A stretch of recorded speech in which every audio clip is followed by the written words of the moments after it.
नमस्कार। अच्छा, झांसी का नाम सुनते ही सबसे पहले जहन में क्या आता है? यकीनन एक वीरांगना की कहानी है ना? पर आज हम उस कहानी से थोड़ा आगे बढ़ेंगे। उन पन्नों को पलटेंगे जो अक्सर अनसुने ही रह जाते हैं। हाँ, ये पंक्तियां तो हम सबने सुनी हैं, बचपन से सुनते आए हैं। रानी लक्ष्मीबाई की वीरता की ये गाथा मानो झांसी की पहचान ही बन गई हो।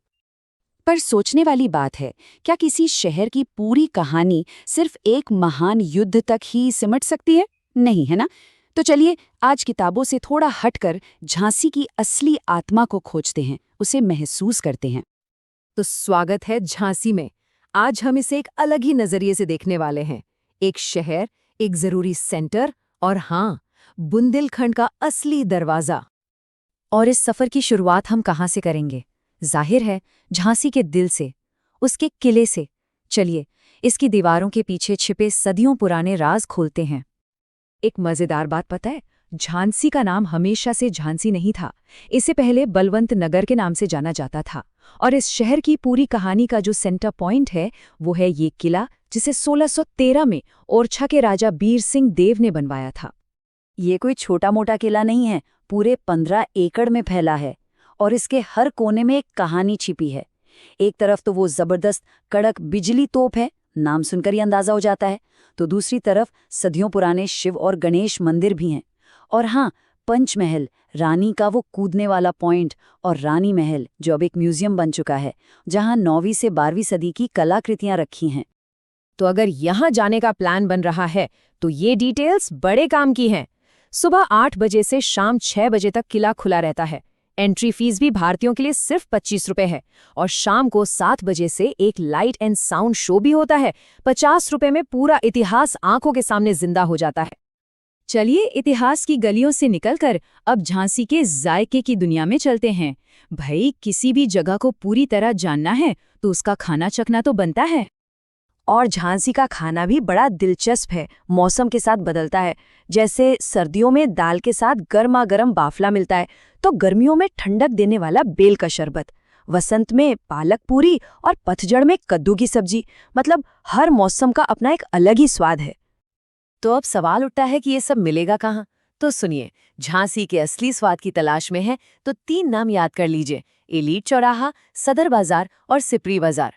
असल में शहर का दिल इन्हीं जगहों पर धड़कता है और पेट भी यहीं भरता है।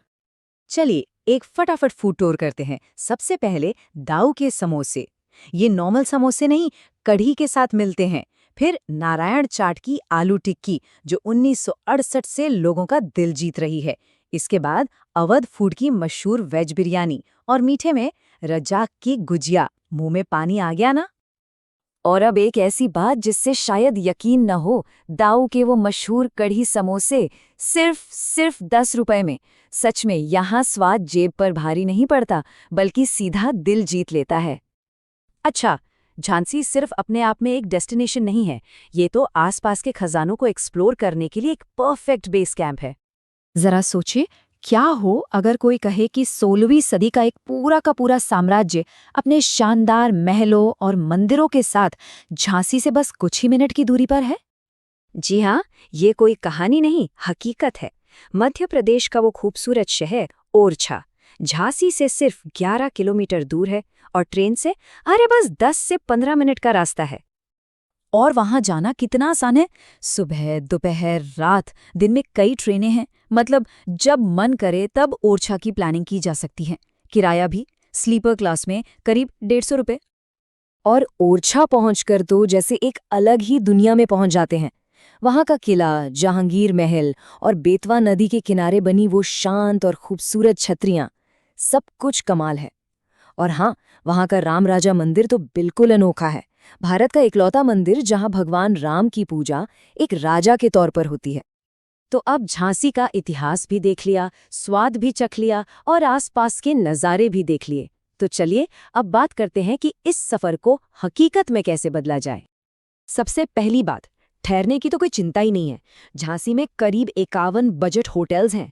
मतलब हर किसी के लिए कोई ना कोई ऑप्शन मौजूद है, जो इस ट्रिप को और भी आसान बना देता है।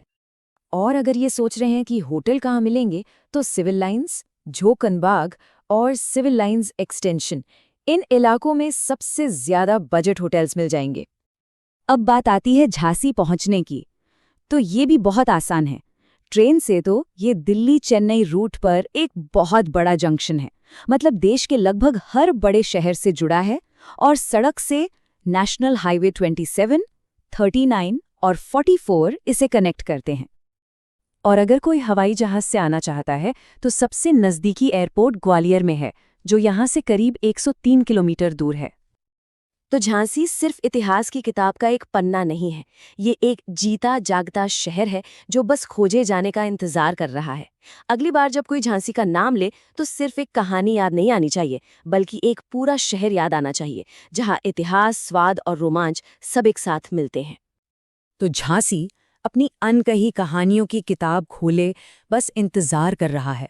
सवाल सिर्फ ये है कि क्या इसकी पूरी कहानी को जानने के लिए तैयार है?